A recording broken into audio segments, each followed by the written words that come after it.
शपथविधीआधी देवेंद्र फडणवीस श्री सिद्धिविनायकाचे दर्शन घेणार आहेत। सिद्धिविनायकासह मुंबा देवीचे सुद्धा देवेंद्र फडणवीस दर्शन घेतील। काही आमदारांसह देवेंद्र फडणवीस गणपतीचे दर्शन घेणार आहेत अशी माहिती मिळतेय आणि सिद्धिविनायकाचे दर्शन घेण्यासाठी देवेंद्र फडणवीस हे निघालेले आहेत। काही वेळामध्ये ते श्री सिद्धिविनायक मंदिरामध्ये पोहोचतील आणि दर्शन घेतील। देवेंद्र फडणवीस हे सिद्धिविनायकाच्या मंदिरामध्ये पोहोचलेले आहेत, मंदिर परिसरात पोहोचलेले आहेत।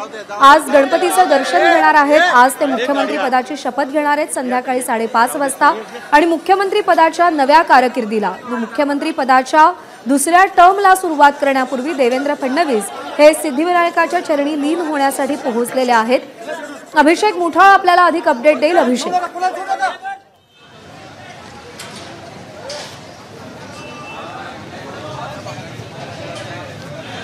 अभिषेक माझा आवाज पोहोचतोय? अभिषेक हो, मला आवाज येतोय। देवेंद्र फडणवीस पोहोचलेले आहेत सिद्धिविनायकाच्या मंदिरामध्ये। आजचा दिवस अत्यंत महत्त्वाचा आहे त्यांच्यासाठी। आज एकूण शपथविधी कार्यक्रम सोहळा जो आहे तो आपल्याला होताना पाहायला मिळणार आहे। देवेंद्र फडणवीस हे मुख्यमंत्री पदाची शपथ घेणार आहे आणि त्यापूर्वी आपण पाहायचं तर सिद्धिविनायकाच्या दर्शनासाठी देवेंद्र फडणवीस हे आता पोहोचलेले आहेत। इथून देवेंद्र फडणवीस हे आपल्याला मुंबादेवीच्या मंदिरामध्ये देखील जाताना पाहायला मिळतील। एकूणच शपथविधी अगोदर देवदर्शन देवेंद्र फडणवीस हे आपल्याला घेताना पाहायला मिळत आहेत। एकूणच देवेंद्र फडणवीस हे यांची श्रद्धा मोठ्या प्रमाणात आपल्याला गणपती असेल किंवा मग शिव असेल यांच्यावर पाहायला मिळते आणि त्या हिशोबाने पाहायचं तर आताच सिद्धिविनायकाला ते दाखल झालेले आहेत। एकूण अनेकदा आपण पाहिलेलं आहे की उज्जैनला देखील ते आपल्याला जाताना पाहायला मिळतात आणि आता सध्या पाहायचं तर देवदर्शनासाठी सिद्धिविनायकावरून मुंबई देवीसाठी देखील ते थोड्याच वेळात रवाना होतील। एकूण मोठ्या प्रमाणात श्रद्धा त्यांची आपल्याला पाहायला मिळते आणि त्यामुळेच सध्याला पाहायचं तर शपथविधी अगोदर देवदर्शन आपल्याला देवेंद्र फडणवीसांकडून घेताना पाहायला मिळतंय। श्री सिद्धिविनायकाचं दर्शन घेतल्यानंतर मुंबईतल्या आणखी कोणकोणत्या महत्त्वाच्या ठिकाणी देवेंद्र फडणवीस जाणार आहेत? सिद्धिविनायकानंतर देवेंद्र फडणवीस हे मुंबादेवीच्या दर्शनासाठी देखील जाताना पाहायला मिळणार आहे। मुंबादेवी हे मुंबईचं आराध्य दैवत मानलं जातं, ग्रामदैवत मानलं जातं आणि त्यामुळे मुंबादेवीला देखील ते आपल्याला जाताना पाहायला मिळतील। बरोबर आहे। त्यामुळे श्री सिद्धिविनायक आणि मुंबादेवी मुंबईकरांची दोन श्रद्धास्थानं, महत्त्वाची श्रद्धास्थानं।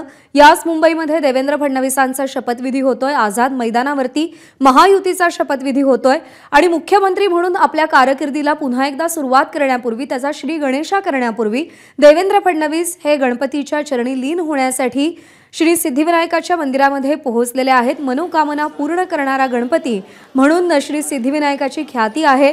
केवळ मुंबईच नाही तर महाराष्ट्रातल्या अनेक गणेश भक्तांचं श्री सिद्धिविनायक गणपती हे आराध्य आहे आणि त्याच श्री सिद्धिविनायकाच्या चरणी नतमस्तक होण्यासाठी देवेंद्र फडणवीस हे पोहोचलेले आहेत। त्यानंतर मुंबईची ग्रामदेवता असलेल्या मुंबादेवीचं देखील देवेंद्र फडणवीस दर्शन घेणार आहेत।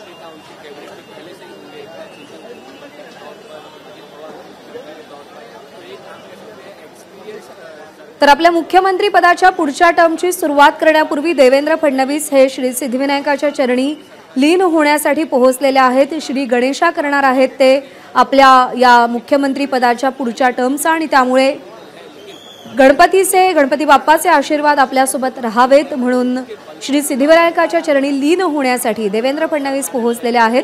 त्यासोबतच मुंबईची ग्रामदेवता मुंबादेवी जे मुंबईकरांचं श्रद्धास्थान आहे त्या मुंबादेवीच्या चरणी सुद्धा देवेंद्र फडणवीस नतमस्तक होतील अशी माहिती मिळतेय। आजचा दिवस देवेंद्र फडणवीसांसाठी अत्यंत महत्त्वाचा आहे कारण गेली 5 वर्ष जो राजकीय संघर्ष त्यांनी अनुभवला आणि त्यानंतर आजचा दिवस त्यांच्या समोर आलेला आहे आणि त्या दिवसाला सामोरं जाण्यापूर्वी मुख्यमंत्री म्हणून शपथ ग्रहण करण्यापूर्वी देवदर्शन करताना देवेंद्र फडणवीस आपल्याला दिसतायत। श्री सिद्धिविनायकाच्या चरणी देवेंद्र फडणवीस नतमस्तक होतात आणि त्यासाठी ते पोहोचलेले आहेत। राजकारणी असतील किंवा बॉलिवूडचे अभिनेते असतील, मराठी अभिनेते असतील, कोणतेही महत्त्वाचं काम करण्यापूर्वी श्री सिद्धिविनायकाचं दर्शन घेण्यासाठी पोहोचतात आणि त्यानुसारच देवेंद्र फडणवीस हे दादरमधल्या श्री सिद्धिविनायक मंदिरामध्ये पोहोचलेले आहेत। तिकडे ते नतमस्तक होतील, गणपतीचे आशीर्वाद घेतील। पुढच्या त्यांच्या या मुख्यमंत्री पदाच्या टर्मसाठी पुढच्या 5 वर्षांसाठी जसं काल त्यांनी सांगितलं की जनादेशाचा आनंद आहे, पण त्यासोबतच जनतेने एक खूप मोठी जबाबदारी खांद्यावर दिलेली आहे. अपेक्षांची पूर्तता करण्याचं मोठं आव्हान समोर आहे आणि त्यामुळे त्या दृष्टीने पुढची 5 वर्ष ही आव्हानात्मक असतील. या आव्हानाला सामोरं जाण्यासाठी देवाचे आशीर्वाद सोबत राहावेत म्हणून देवेंद्र फडणवीस हे श्री सिद्धिविनायकाच्या चरणी लीन होत आहेत, नतमस्तक होत आहेत. ते पोहोचलेले आहेत श्री सिद्धिविनायक मंदिरात आणि त्यानंतर ते मुंबादेवी इथं जातील, दर्शन घेतील. अर्थात मुंबादेवीची सुद्धा ख्याती खूप मोठी आहे. मुंबईचं ग्रामदैवत आहे मुंबादेवी आणि त्या मुंबादेवीचं देखील देवेंद्र फडणवीस दर्शन घेतील आणि पुढची 5 वर्ष राज्य कारभाराचा गाडा सुरळीतपणे हाकता यावा, महाराष्ट्राला नवी दिशा, प्रगतीची दिशा देता यावी, यासाठी देवेंद्र फडणवीस आशीर्वाद मागतील. सध्या श्री सिद्धिविनायकाच्या चरणी लीन होण्यासाठी देवेंद्र फडणवीस पोहोचलेले आहेत. गणपती बाप्पाचं दर्शन घेतील आणि त्यानंतर मुंबादेवी, जी मुंबईचं ग्रामदैवत आहे, त्या मुंबादेवीचं देखील देवेंद्र फडणवीस दर्शन घेतील. गेली 5 वर्ष एक वेगळा राजकीय संघर्ष देवेंद्र फडणवीस यांनी अनुभवलेला आहे. असंख्य वेळा त्यांच्यावर टीका झालेली आहे, अनेक प्रसंगांना त्यांना सामोरं जावं लागलंय आणि या सगळ्या 5 वर्षांच्या संघर्षाचा परिपाक म्हणजे आजचा दिवस आहे. कारण आज ते मुख्यमंत्री पदाची शपथ घेतील. याच मुख्यमंत्री पदावरून अनेकदा देवेंद्र फडणवीसांची राजकीय त्यांना टीका देखील सहन करावी लागलेली होती आणि त्याच मुख्यमंत्री पदावरती आज देवेंद्र फडणवीस विराजमान होत आहेत आणि त्याआधी देवाचे आशीर्वाद घेण्यासाठी, गणपतीचे आशीर्वाद घेण्यासाठी देवेंद्र फडणवीस हे श्री सिद्धिविनायक मंदिरामध्ये पोहोचलेले आहेत. इथून ते मुंबादेवीला देखील जातील अशी माहिती मिळते. देवदर्शन झाल्यानंतर देवेंद्र फडणवीसांचा पुढचा दिनक्रम कसा असेल हे पाहणं देखील तेवढंच महत्त्वाचं आहे. आज काही गाठीभेटी, काही बैठका होतात का हे पाहणं देखील महत्त्वाचं आहे. कारण का आज अनेक महत्त्वाचे नेते मुंबईमध्ये येणार आहेत. शपथविधी सोहळ्याला राज्यभरातले नव्हे तर देशभरातले महत्त्वाचे नेते, महत्त्वाच्या व्यक्ती या शपथविधी सोहळ्यासाठी उपस्थित राहणार आहेत. त्यामुळे त्या अनुषंगानं देवेंद्र फडणवीस कोणाशी गाठीभेटी घेतात हे पाहणं देखील महत्त्वाचं आहे. आज पंतप्रधान नरेंद्र मोदी देखील मुंबईत येत आहेत. केंद्रीय गृहमंत्री अमित शहा येणार आहेत. एस जयशंकर जे परराष्ट्र मंत्री आहेत, संरक्षण मंत्री राजनाथ सिंग, अर्थमंत्री निर्मला सीतारामन, शिवराज सिंग चौहान जे केंद्रीय कृषी मंत्री आहेत, केंद्रीय वाणिज्य मंत्री पियुष गोयल देखील आज मुंबईमध्ये येणार आहेत. आणि त्या पार्श्वभूमीवर देवेंद्र फडणवीसांच्या आजच्या गाठीभेटी नेमक्या कशा होतात, त्यांचं आजचं वेळापत्रक नेमकं कसं असेल हे पाहणं देखील महत्त्वाचं आहे.